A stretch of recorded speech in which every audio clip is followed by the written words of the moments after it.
José Reinaldo Espitaleta Hoyos, que desaparecen los, el primero y el último.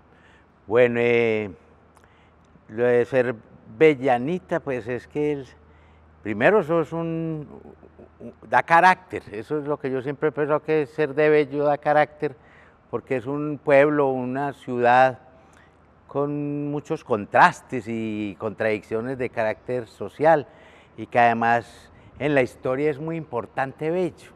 Bello es clave por varias cosas, pero la principal me parece a mí es que aquí es donde, después de que la élite medellinense o miembros de esa élite deciden que hay que hacer factorías, y cuáles factorías, textileras, y escogen a Bello pues por una serie de circunstancias geográficas y de quebradas de la misma orografía.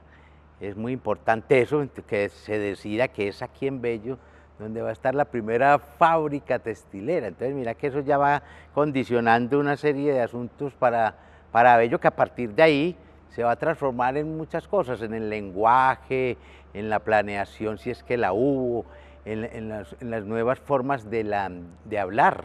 La fábrica y todo esto incorpora a la gente, a las mismas trabajadoras, mira qué lindo, las obreras, y hay un nuevo lenguaje que es un lenguaje que parece técnico, pero que se vuelve cotidiano, porque son los nombres de las telas, los colores, la tintorería, la tejeduría, muchas cosas que no estaban en Bello. Entonces es absolutamente extraordinario, hay como un nacimiento, digamos, ahí hay un nuevo nacimiento de Bello, del nuevo Bello, llamémoslo así, y a partir de ahí se vuelve una ciudad obrera, que eso también da carácter y da una serie de sensaciones y de imaginarios muy atractivos para hacer muchas cosas, ¿cierto? Desde literatura, pintura, desde muchas cosas que tienen que ver también con lo sociológico, con la psicología de un pueblo, una ciudad obrera. Eso tiene una serie de significados, y esa ciudad obrera va teniendo unos rastros y rasgos a través de los barrios,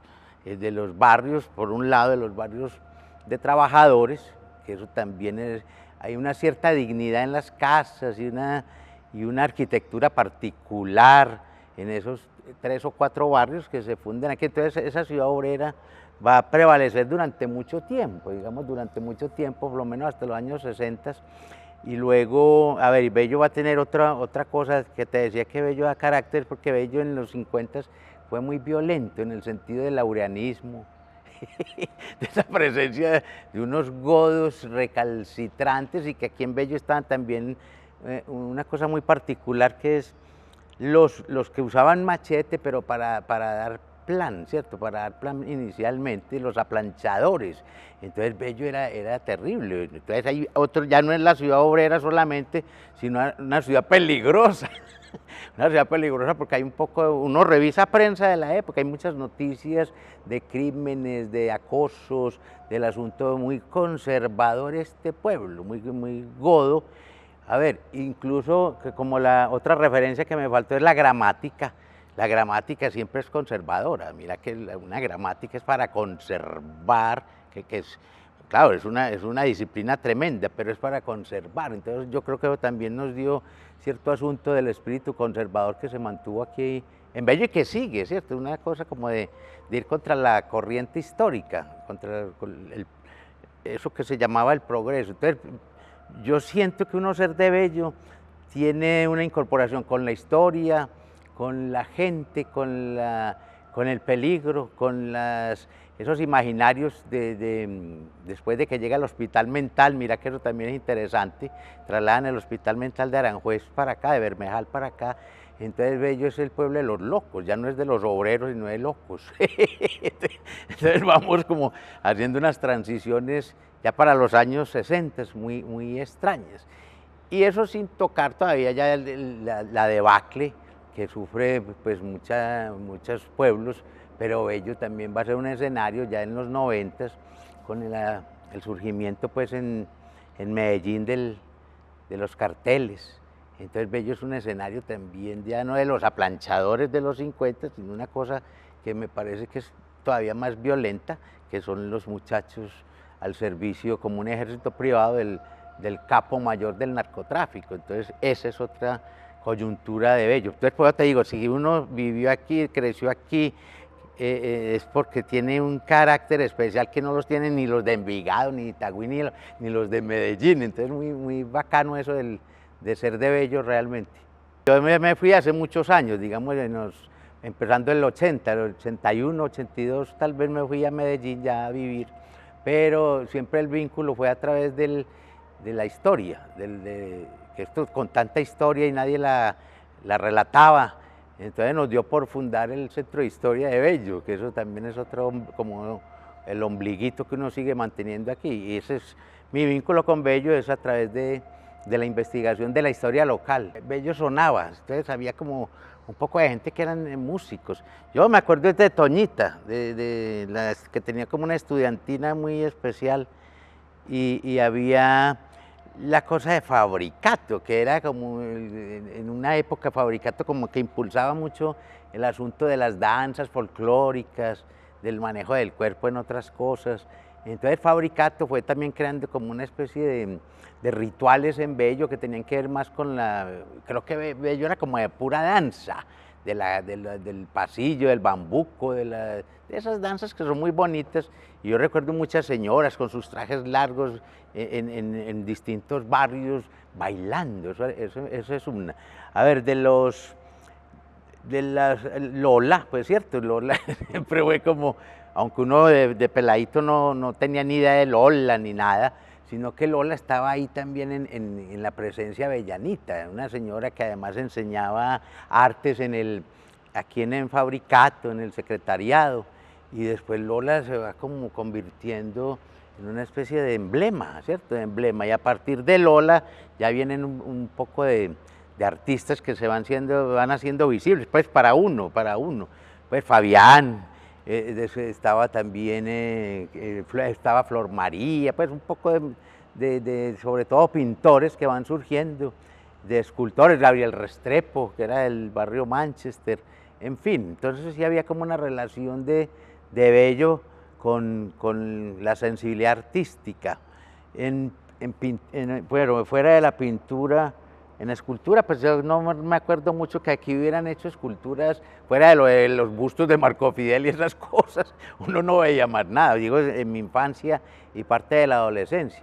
Más adelante es que aparecen ya escultores Rivillas y, bueno, y otros, que eso también es muy interesante. Pero creo que con la música y la pintura siempre caracterizaron a Bello, más creo que la literatura, ¿no? Uno por allá, el señor Marco Fidel Suárez, pues, pero nadie leía Los sueños de Luciano Pulgar, que yo sepa, yo nunca había nadie. Bueno, hay otra cosa, el cine, eso sí me acuerdo, el cine y la publicidad, con Enoch Roldán, que no era de Bello, pero hizo toda su carrera en Bello, sus películas, El hijo de la choza, las proyecciones de cine que hacía Enoch ahí en un muro junto a la choza, eso era fascinante para los jóvenes de entonces, para los pelados. Eso del cine también fue muy interesante. Además el cine fue, para mi generación, también fue como una escuela. Esa es la educación sentimental que nosotros tuvimos en Bello, la de ir a cine, a los únicos tres teatros que había aquí. Uno era muy interesante, era un teatro a la italiana.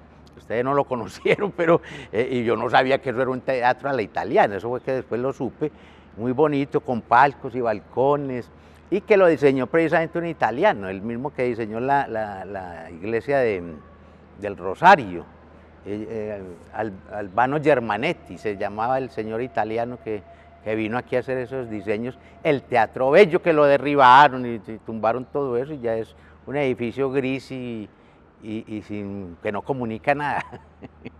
Claro, a ver, vea, eso siempre el factor sorpresa, lo inesperado. Pues a mí me gusta mucho eso de lo inesperado, pues nada, porque ¿qué? Pues no hay ninguna preparación, ningún calentamiento, sino que Carolina fue la que me dio hace 10 años la noticia. A mí me encantó, pues, y ve qué bonito que además en Bello hay un grupo de jóvenes tan interesados en la ilustración, en las letras, en otras cosas distintas a lo que los jóvenes antes de ustedes hacían. Entonces eso es para mí fue como una especie de descubrir un encantamiento. ¿Sí? En Bello sí hay muchas cosas, hay muchas dinámicas que uno desconoce y hay una gran sensibilidad. Entonces para mí fue una alegría que me convocaran a lo del salón pues, y la ilustración, y que presentara un cuento que ya tiene muchos años, y también eso es otra forma también de visibilizar un cuento que estaba por allá en un librito más bien medio extraño, que se llama El Desaparecido y otros cuentos, es parte de ese libro. Bueno, y el mismo encantamiento sentí cuando Carolina me llamó pues recientemente, y digo, que son 10 años, qué maravilla, que vamos a hacer una revisión o reposición o una recreación otra vez del relato y de la ilustración. No, pues lo mismo, una gran sorpresa, y siempre el sentimiento además de gratitud, pues, ¿cierto? De gratitud con ustedes. Bueno, la soledad es un tema del arte, pues, y de la filosofía y de muchas cosas, pero es un tema literario, llamémoslo así, la soledad del hombre. Y la soledad es un elemento, pues, donde el hombre se reencuentra consigo mismo. También se ve como pesarosa, como una cosa medio trágica, la soledad. Bueno, a ver, este cuento, mira que es que eso es muy extraño, las motivaciones de un cuento. Una vez yo me fui para Coveñas, pues esos viajes que decía la gente a Coveñas, yo me fui un viaje a Coveñas, y resulta que por alguna razón me quedé por la noche mirando la arena y viendo como esos animalitos, pues el caracol y vainas, y esa imagen se me quedó. Entonces en la playa sola, en la noche sola, entonces ahí puede ser el elemento de la soledad, el mar como el infinito. Entonces dije que me imaginé que había algún hombre con una gran desazón, ¿cierto? Que eso es muy normal en el ser, una gran desazón frente al mundo, frente a muchas cosas. Y el nombre, ¿cómo es? Aldo. Aldo es porque realmente yo me basé en un señor que se llamaba Aldemar, pues un señor que asistió en Medellín, no lo voy a nombrar del todo, pero Aldemar fue un ser conocido porque era muy sensible, era un comunicador, un relacionista público, bueno, ya lo dije, del Colombo americano.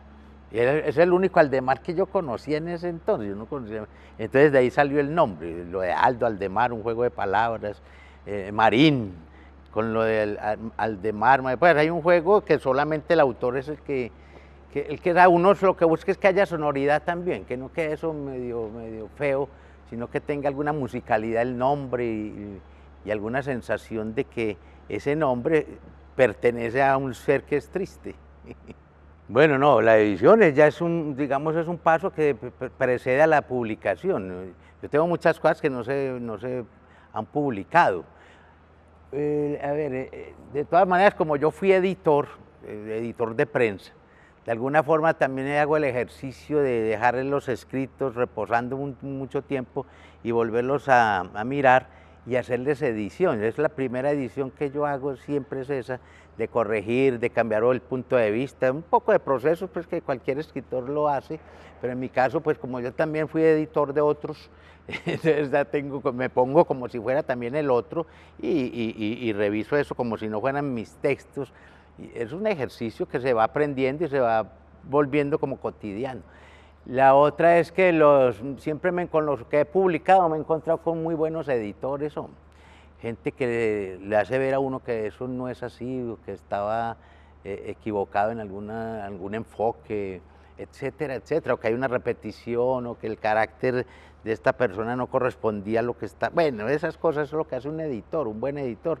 Y me he topado con gente muy brillante en esos aspectos, que el editor es el que te mejora el texto, te mejora la perspectiva, te mejora el escenario, ese es el editor, no el que está pues como por fregar al autor, sino al contrario, para que haya una correspondencia entre lo que se escribió y lo que se pensó y lo que se transcribió. Cuando uno está escribiendo literatura, cuentos o novelas, uno empieza a ver cómo es el narrador, ¿cierto? El narrador, dónde está ubicado, cuál es la perspectiva del narrador, o sea, lo que llaman el punto de vista. y entonces ahí el narrador es en tercera persona, creo, ¿cierto? No, ya no me acuerdo, es en tercera persona. Sí, sí, creo, o en primera persona. Bueno, el caso es que yo cuando hice una versión de este El de Mar de Aldo, era en otra perspectiva, hasta que encontré que la tonalidad tenía que ser más íntima, como la narración, y que fuera de eso la infancia por algún motivo tendría que estar también como atravesando la historia, la infancia o lo infantil, algunas cosas que tienen que ver con el asombro de un niño, eso lo metí ahí. Pero los finales, sí, eso es como, es que la cosa es que es un suicidio. Ese cuento tenía que terminar en eso, pues, porque el personaje estaba fabricado para tener ese final, Entonces, uno pudiera empezar el cuento, digamos, no cambiar el final, sino empezar por el final, que sería otra forma, pues, de la estructura del cuento. Yo sigo con la visión del historiador, pues, de lo que hubo antes y de lo que hay ahora, y uno siempre inevitablemente hace comparaciones, porque ahora que veníamos para acá, pues el barrio Manchester, donde yo también viví, pues en mi época era un barrio de casas comunes y corrientes, de gente muy chévere, donde todo el mundo se conocía. Pues yo era como un niñito, pero tenía como la sensación, además de estar viviendo como a una cuadra de la estación del ferrocarril, entonces era un barrio donde el que uno veía mucha gente, extranjeros, gente que venía de otros lados y pasaban por la calle Cisneros. Entonces ese barrio es el que se me quedó a mí. Cuando yo veo al barrio Manchester ahora, que ya no existe el barrio Manchester realmente, es el tiempo de la muerte del barrio, lo que yo llamo la muerte de los barrios. Y entonces en la muerte de los barrios, ¿qué reemplaza al barrio? Lo reemplazan una serie de edificios, la verticalidad, la ausencia del vecino, la ausencia del nombre. Entonces para mí ya son otras dinámicas. A mí ya no me gustaría vivir, por ejemplo, en un edificio, porque yo siempre he vivido en casas y Bello era de puras casas. Entonces por eso tal vez no es la nostalgia, sino que es el tiempo de uno. Pero Bello tiene una cosa muy especial, que es es que esa palabra es capaz de renacer de sus ruinas, es capaz de renacer de sus ruinas. Porque Bello, entre los imaginarios que tuvo Bello, pues no decían la ciudad, no era importante la ciudad obrera, ni que era un señor por allá, Marco Fidel Suárez, que fue muy mal presidente, entre otras cosas, ni que era Lola.